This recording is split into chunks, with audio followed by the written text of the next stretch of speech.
আমি একটা বাস্তবমুখী কথা বলি, যেটা হচ্ছে যাদের বিপুল পরিমাণে অর্থ সম্পদ আছে, যাদের টাকা পয়সা বেশি, আমরা মধ্যবিত্ত ফ্যামিলি এবং একবারে নিম্নবিত্ত ফ্যামিলি আর উচ্চবিত্ত, তিন শ্রেণীর মানুষ সমাজে বসবাস করে।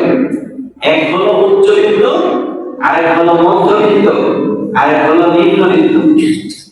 যারা মধ্যবিত্ত তারাও দিনাতিপাত করতে থাকে সুন্দরভাবে। অনেক সমস্যার মধ্য দিয়ে সমস্যা হয়, অনেক প্রবলেমের মধ্যে পড়তে হয়, কিন্তু তারা আবার এই প্রবলেম সলভ করে আবার সুন্দরভাবে গুছিয়ে নিজের জীবনযাপন করতে করতে আবার নতুন একটা সমস্যা আসে, আবার এই সমস্যাকে সলভ করতে করতে আবার একটা সমস্যা আসে।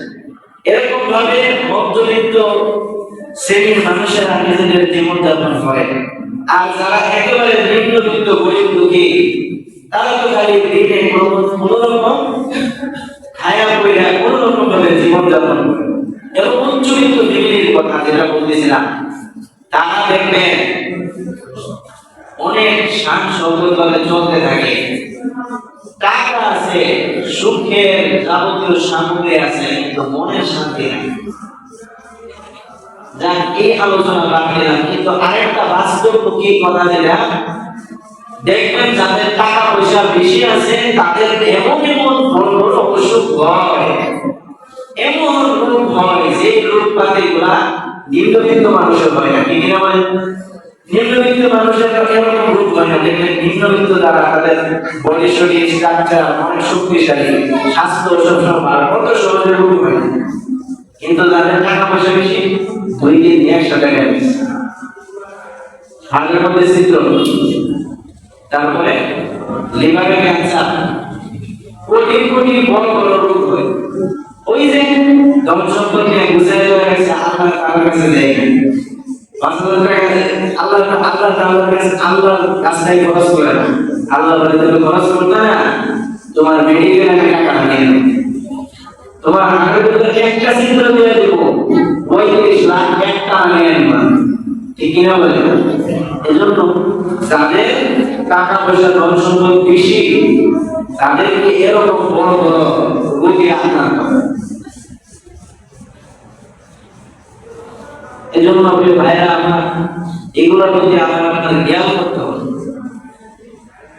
আল্লাহ নবী সাল্লাল্লাহু আলাইহি ওয়াসাল্লামের জমানায় একজন সাহাবী, যার নাম হলো সালাবা। সেই সালাবা আল্লাহর নবীর কাছে আসলেন। আল্লাহর নবীর কাছে এসে এবার বললেন, ইয়া রাসূলুল্লাহ, আপনি আল্লাহ তাআলার কাছে আমার ব্যাপারে দোয়া করেন, যেন আমি বড় লোক হয়ে যাই, অনেক সম্পদের অধিকারী। তখন আল্লাহ নবী সাল্লাল্লাহু আলাইহি ওয়াসাল্লাম বললেন যে, হে সাহাবা, আমি দুনিয়াতে মানুষদেরকে সম্পদশালী করার জন্য আসি নাই। আমি দুনিয়ার জমিনে মানুষদেরকে সম্পদশালী করার জন্য আসি নাই। আমি মানুষদেরকে, আমি যদি দোয়া করি তাহলে মদিনার বড় বড় সমস্ত পাহাড়গুলোকে আল্লাহ তাআলা স্বর্ণে রূপান্তরিত করে দেয়। জোরে বলেন না সুবহানাল্লাহ। শুধু তাই নয়, বরং এই সমস্ত স্বর্ণের পাহাড়গুলো আমার পিছন পিছন চলবে। কিন্তু আমি মানুষদেরকে সম্পদশালী করার লক্ষ্যে দুনিয়াতে প্রেরিত হই নাই, বরং আমি মানুষদেরকে জান্নাতের সুসংবাদ এবং জাহান্নামের ব্যাপারে বিধি প্রদর্শন করার জন্য দুনিয়াতে আমি আগমন করেছি। এবার সাহাবা বললেন, ইয়া রাসূলুল্লাহ, আমি জানি আপনার ব্যাপারে কথাগুলো, কিন্তু গরিব, অসহায় এবং দারিদ্র মানুষদেরকে দেখলে আমার বড় দুঃখ লাগে, আমার বড় আফসোস হয়। আমি যদি ধন সম্পদের অধিকারী হই, আমার যদি সামর্থ্যবান হই, তাহলে আমি গরিব দুঃখীদেরকে সাহায্য সহযোগিতা করব। এবার আল্লাহ নবী সাহাবাদের ব্যাপারে যে ভাইরা আমার কথাগুলো একটু মনোযোগ দিয়ে শুনেন। সাহাবাদের ব্যাপারে এবার দোয়া করলেন আল্লাহ নবী, এমন দোয়া করলেন, দোয়া আল্লাহ তাআলা ডাইরেক্ট কবুল করে নিয়েছেন। তবে বলেন না সুবহানাল্লাহ। দোয়া কবুল হওয়ার পরে এবার সাহাবার ব্যবসা বাণিজ্য ছিল, সে খামার করত, উট গরু ছাগল এগুলার খামার করে সে ব্যবসা বাণিজ্য করত। আল্লাহ নবীর দোয়ার বদৌলতে তার খামারের মধ্যে এত পরিমাণ প্রজনন হলো, বাচ্চা এমন প্রজনন হলো, দেখা গেল যে বিশাল সব পরিমাণে তার জায়গা এবার প্রয়োজন, খামারের জায়গা সংকুলান হয় না। সাহাবা সব সময় 5 ওয়াক্ত নামাজ মসজিদে নববীর মধ্যে এসে পড়ত। এখন যেহেতু তার ব্যবসা বাণিজ্য আরো সম্প্রসারিত হয়েছে, এজন্য সাহাবা এখন মদিনার মধ্যে থেকে দূরে সরে গিয়ে গ্রামের মধ্যে চলে গেল। আপনারা বলেন শহরের জায়গার দাম বেশি নাকি গ্রামের জায়গার দাম বেশি? কথা বলতে হবে, শহরের জায়গার দাম বেশি। কিন্তু সে শহর থেকে, মদিনা শহর থেকে গ্রামের ভিতরে চলে গেল কেন? কারণ তার বড় জায়গার প্রয়োজন, বিশাল বড় জায়গা প্রয়োজনের খাতিরে সে শহর থেকে গ্রামের ভিতরে চলে গেল। এবার সেখানে সে একটা খামারকে নতুন করে আরো বড় করে শুরু করল।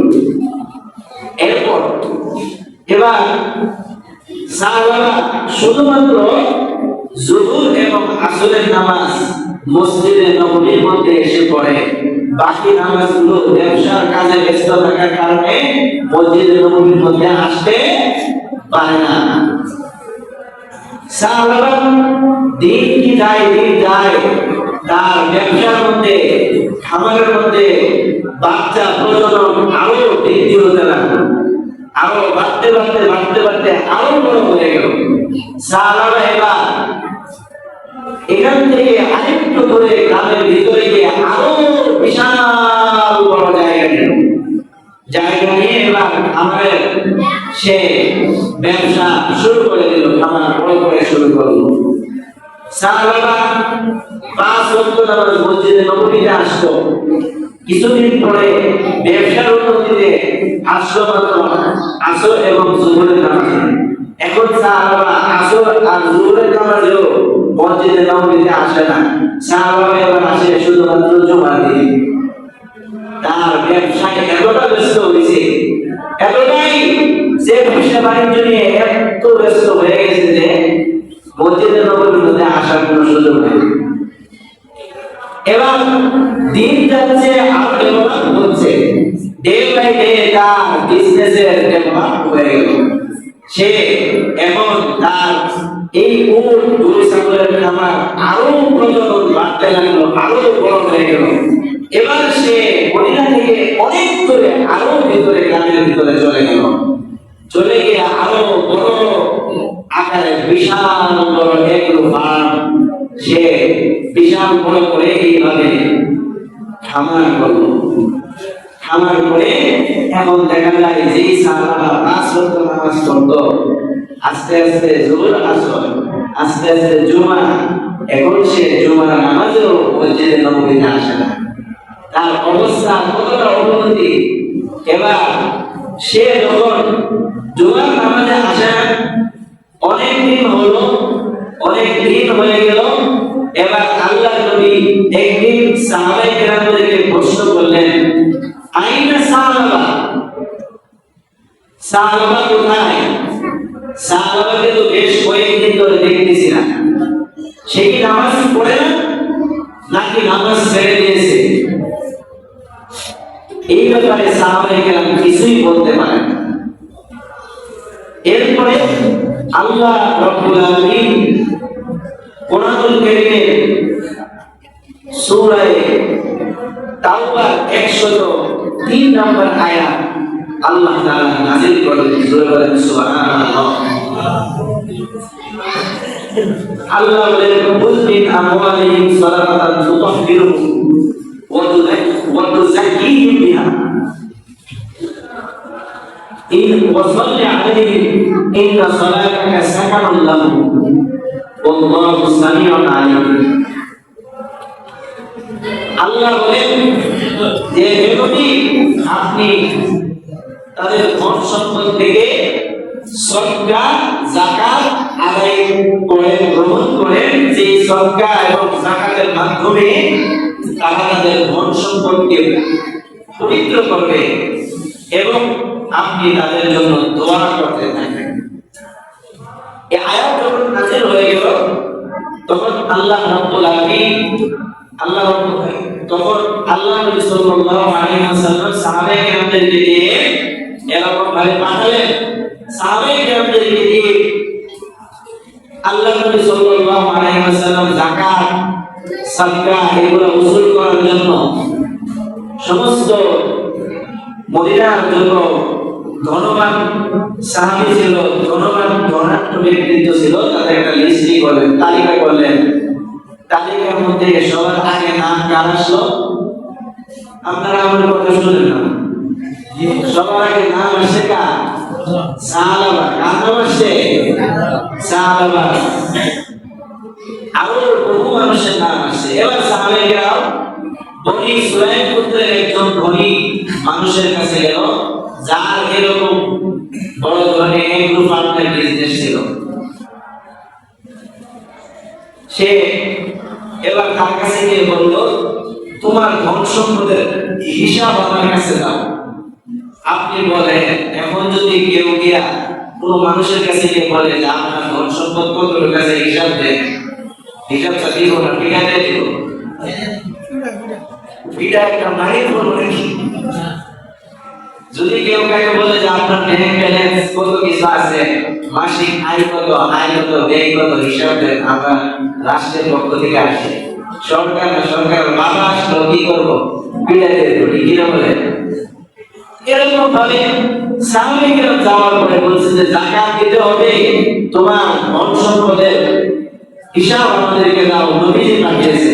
এবার ওই সাহাবী বলল, আমি তো জানি না যাকাতের মাসআলা কিভাবে, রাসূলুল্লাহ যেভাবে বলেছে সেই পরিমাণ সম্পদ তোমরা আমার এখান থেকে নিয়ে যাও, বরং এর চাইতে পরিমাণে আরেকটু বেশি নিয়ে যাও, তাতে আমার কোনো আপত্তি নাই।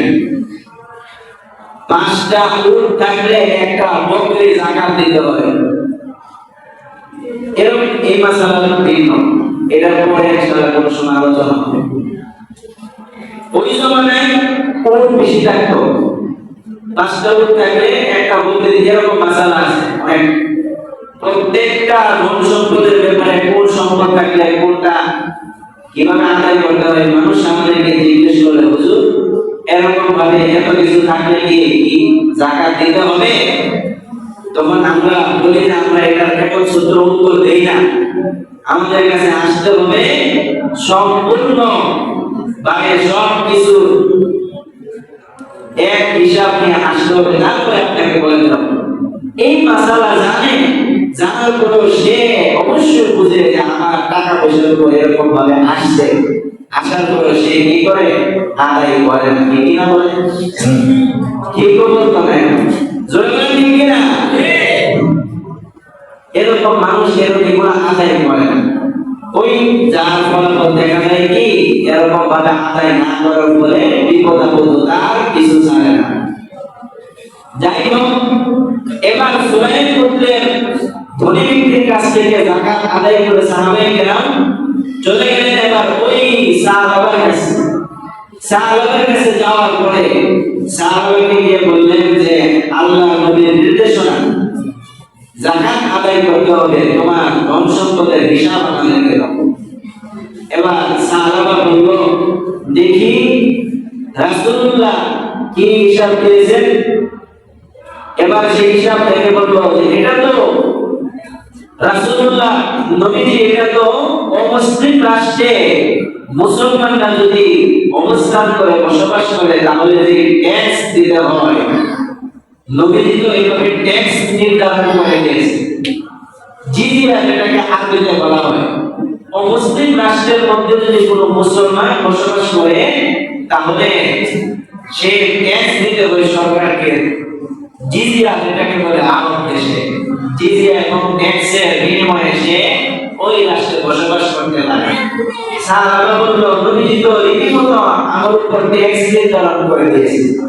যাই হোক, যেহেতু নবীজি নির্দেশনা ট্যাক্স আমি দিব অসুবিধা নাই, অথচ এই বিধানটা আল্লাহ, বিধানটা কার? আল্লাহ। তো সে বলতেছে আচ্ছা অসুবিধা নাই আমি দেব হিসাব করে, তবে এখন না, তোমরা যাও, যখন দিবা আমি তোমাকে জানাই দেব। তোমাদের সাহাবায়ে কেরামদেরকে এখান থেকে বিদায় করে দিলেন।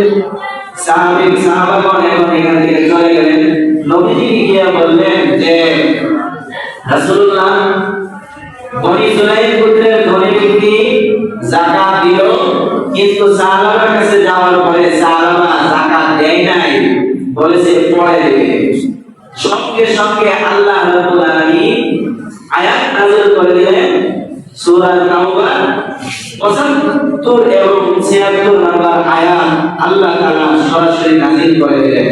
আল্লাহ বলেন, অমিনহুম মান আহাদাল্লাহ লাইন আতানা মিন ফাদলিহি লানাসাদ্দাকান্না ওয়া লানাকুনান্না মিনাস সালিহিন।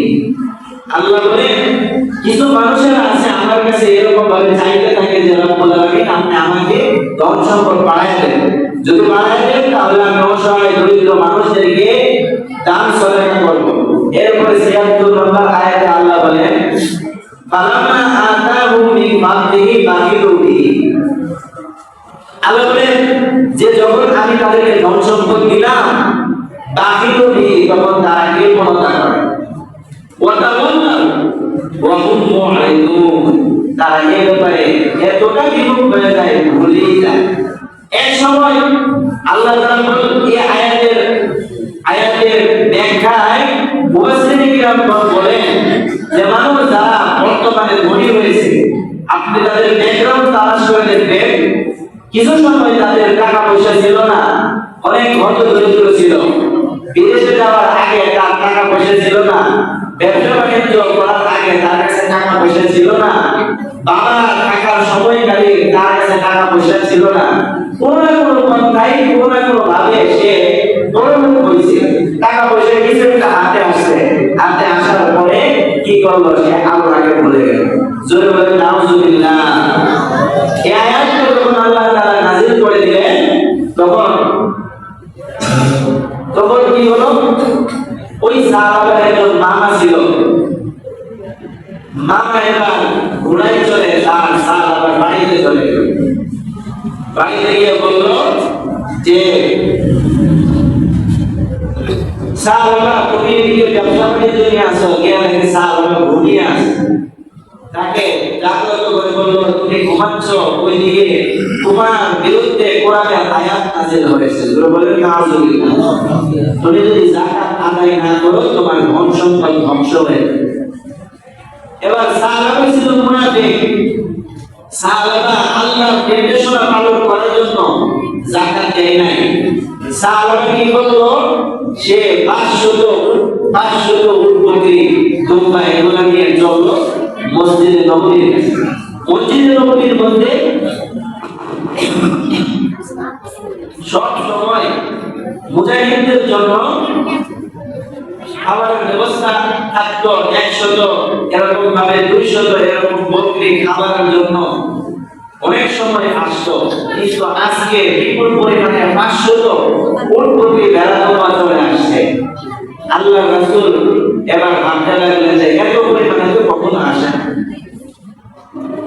মানে হলো সাহাবারা আল্লাহর ভয়ে না, বরং তার ধন সম্পদ ধ্বংস থেকে বাঁচানোর জন্য মানুষ কি বলবে, টাকা পয়সা হয়েছে, এখন বর্তমান যুগে আমাদের মানুষও এরকম, টাকা পয়সা হয়েছে, যদি মানুষকে না দেয় গরিব দেখে তাহলে মানুষ সমাজের লোকে কি বলবে, সামনে আমি রাজনীতি করব, কাউন্সিল হব, সামনে আমি চেয়ারম্যান হব, মেম্বার হব, মসজিদ কমিটির সভাপতি সেক্রেটারি হব, মাদ্রাসা কমিটির সভাপতি সেক্রেটারি হব, এলাকার গণ্যমান্য ব্যক্তিবর্গের মধ্যে আমি প্রধান হব, সালিশ বিচারের প্রধান হব।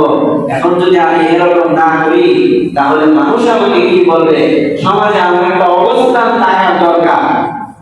নিজের অবস্থান তৈরি করার জন্য এখন আমরা দান সদকা করে আসি আল্লাহকে রাজি খুশির জন্য, ঠিক না বলে? তো সাহাবারা এবার নবীজি জিজ্ঞেস করলো, এত ধন এত বকরি কোথা থেকে আসলো? সাহাবারা এবার দাঁড়িয়ে বললেন, ইয়া রাসূলুল্লাহ, ইয়া রাসূলুল্লাহ,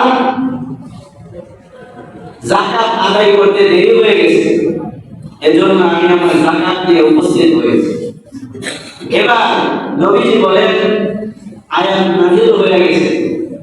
নবীজি এবার বললেন যে তোমার ধন সম্পদ আদায় না করার জন্য বলা হয়েছে। এখন যারা এরকম ভাবে ধন সম্পদ থাকার পরেও দিল না, তাদের ধন সম্পদ হলো সাহাবার ধন সম্পদ। জোরে বলেন ঠিক কিনা? যেই ধন সম্পদ আল্লাহর মসজিদ থেকে বিরত রাখে, যেই ধন সম্পদ আল্লাহ বিরুদ্ধে ঘুরে রাখে, যেই ধন সম্পদ আল্লাহ তাআলা থেকে নিজেকে দূর করে দেয়, সেই ধন সম্পদ মসজিদের মধ্যে আমি বসে করতেছি, যদি হলফ করে বলি তাহলে কাফারা দিতে হবে না, যদি কসম করে বলি তাহলে কাফারা আদায় করতে হবে না। যেই ধন সম্পদ আল্লাহকে ভুলে দেয়, যেই ধন সম্পদ আমাকে নামাজ পড়তে দেয় না, যেই ধন সম্পদ আমাকে মসজিদে আসতে বাধা সৃষ্টি করে, ওই সম্পদ আমি মসজিদের মধ্যে বসে কসম করে যদি বলি তাহলে কাফারা দিতে হবে না।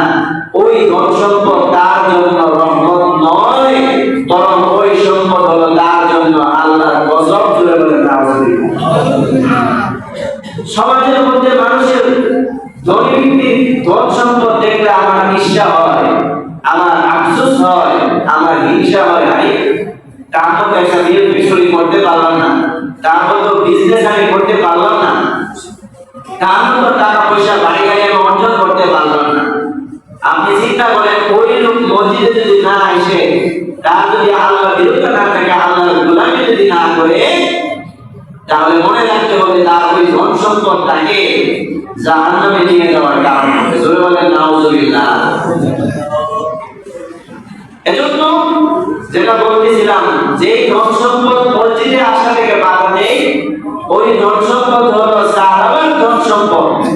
আর যেই ধন সম্পদ মসজিদ আল্লাহ বিরুদ্ধে গোলামি করায়, ওই ধন সম্পদ হলো উসমান গনি রাদিয়াল্লাহু তাআলার ধন সম্পদ। জোরে বলেন সুবহানাল্লাহ। উসমান গনি মদিনার মধ্যে বিশাল বড় বিজনেসম্যান ছিলেন, টাকা পয়সা ধন সম্পদ যার নামের শেষে গনি লাগানো হয়েছে। গনি মানে হলো ধনী। গনি শব্দের অর্থ কি ভাই?